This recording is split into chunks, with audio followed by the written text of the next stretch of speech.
Hey, Tyler here from Higher Level Tennis. If you're looking at getting a new tennis racket, there's a few things you'll want to consider. And those are the racket's head size, the weight of the racket, the string pattern, and the grip size. With the racket head size, smaller racket head sizes, this would be from 95 square inches to 98 square inches, are going to give you more control but less power. Where the bigger racket head sizes are going to give you more power but less control. But what I've noticed over the last few years with the rackets that they've been coming out with that are 100 square inches, they give you more power than the smaller racket head sizes with just as much control as them. So you get the best of both worlds. You can get more power with a 100 square inch head size without sacrificing the control. Another thing to consider when comparing the racket head sizes is the sweet spot. The smaller racket head sizes are going to have a smaller sweet spot, where the bigger racket head sizes are going to have a bigger sweet spot. And another advantage to the 100 square inch head size is that it'll have a bigger sweet spot than the smaller racket head sizes. And this can come into play when you're playing someone that's challenging you with their shots. If they're challenging you with their shots, a lot of times your ball is going to be off center a little bit. And with a smaller sweet spot, those balls aren't going to feel very good because they're outside the sweet spot. But if you have a bigger sweet spot, those balls that are off center a little bit are still going to feel good because of the bigger sweet spot. For the weight of a racket, rackets typically range from 9 ounces to 12 ounces.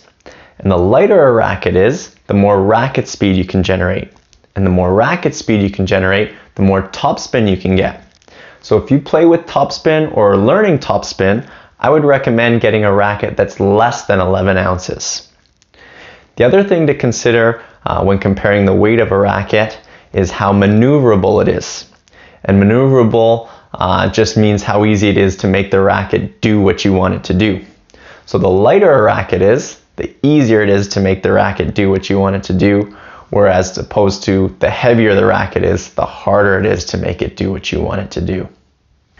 With the string pattern, a more dense string pattern, meaning the strings are closer together, this would be an 18 by 20 string pattern, is going to give you more control but less power and less spin.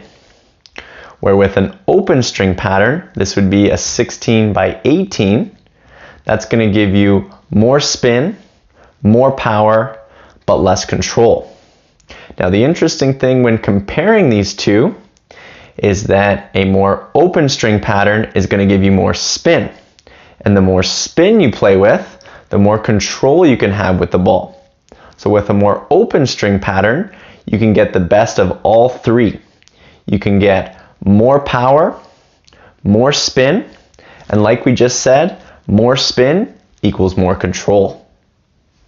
The last thing you'll want to consider is the grip size. So with your hand around the handle, you should be able to fit one finger in between your fingers and your thumb. If it's bigger than that and you can wiggle this finger around like this, that means it's too big.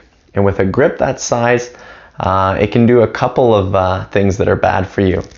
One is that it makes it harder to make the racket do what you want it to do, and also it can lead to elbow problems with a grip size this big.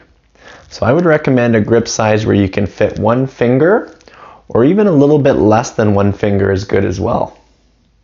So to sum up, when choosing a racket, the 4 things you'll want to consider are the racket's head size, the weight, the string pattern, and the grip size.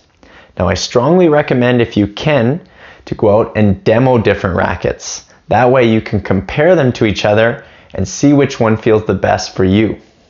And if you have any questions on about choosing a racket, go ahead and leave them in the comments below.